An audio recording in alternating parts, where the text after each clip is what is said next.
ಬಂದವರೇ, ಇದು ಹರಪನಹಳ್ಳಿ ತಾಲೂಕು ಎಡಹಳ್ಳಿ ಗ್ರಾಮ. Retired food inspector Shivappa sir ಹೊಲ್ಗೆ ಇವತ್ತು ನಾವು ಸುಲ್ದನಹಳ್ಳಿ ರೈತರ ಜೊತೆ ಭೇಟಿ ನೀಡಿದ್ದೇವೆ.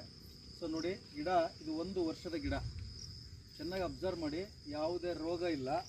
ಸೊ ಇನ್ನೊಂದು, ಗಿಡ ಎಷ್ಟು ಆರೋಗ್ಯಕರವಾಗಿ ಬೆಳೆದಿದೆ, ಬೆಳವಣಿಗೆ ನೋಡಿ, ಗಿಡದ ಬುಡ, ಅದರ ಗಾತ್ರ ಮತ್ತು ಸದೃಢವಾಗಿ ಬೆಳೆದಿದೆ ಗಿಡ.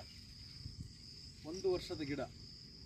ಸೊ ಇಲ್ಲಿ ನೋಡಿ, ಹಲಸು ನಮ್ಮ ಭಾಗಕ್ಕೆ, ಭಾಳಷ್ಟು ಜನಕ್ಕೆ ನಮ್ಮ ಭಾಗಕ್ಕೆ ಹಲಸು ಬೆಳೆ ಪರಿಚಯ ಇಲ್ಲ. ಹೇಳ್ಬೇಕಂದ್ರೆ ರೈತ ಬಾಂಧವರಿಗೆ ಪರಿಚಯ ಇಲ್ಲ ಅಷ್ಟೇ, ಅದರ ಬಗ್ಗೆ ಜ್ಞಾನ ಇಲ್ಲ.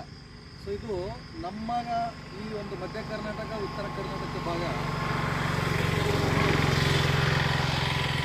ನಮ್ಮ ಮಧ್ಯ ಕರ್ನಾಟಕ, ಉತ್ತರ ಕರ್ನಾಟಕ ಭಾಗಕ್ಕೆ ಬಿಸಿಲು ಯಾವಾಗಲೂ ಹೆಚ್ಚಾಗಿ ಇರ್ತದೆ. ಸೊ ಬಿಸಿಲು ಹೆಚ್ಚಿದ್ದಷ್ಟು ಹಲಸು ಬೆಳೆಗೆ ಒಳ್ಳೆಯದೆ, ಇದು ಇಳುವರಿನ ಹೆಚ್ಚು ಕೊಡ್ತದೆ.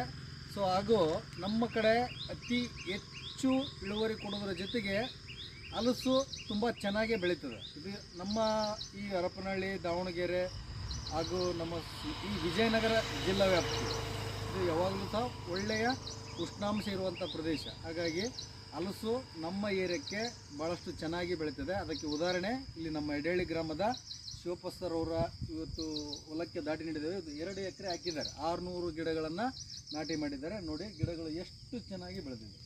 ಓಕೆ, ಪೂರ ಇಡೀ 600 ಗಿಡಗಳು ಅಷ್ಟೇ ಚೆನ್ನಾಗಿ ಬೆಳೆದಿದೆ ಗಿಡ. ಮತ್ತು ಎಲ್ಲೂ ಕೂಡ ಯಾವುದೇ ರೋಗಕ್ಕೆ ತುತ್ತಾಗಿಲ್ಲ. ಮತ್ತು ಗಿಡ ಭಾಳಷ್ಟು ಹಚ್ಚ ಹಸಿರಿನಿಂದ ಭಾಳಷ್ಟು ಬೆಳವಣಿಗೆ ಚೆನ್ನಾಗಿದೆ. ಓಕೆ, ಧನ್ಯವಾದಗಳು.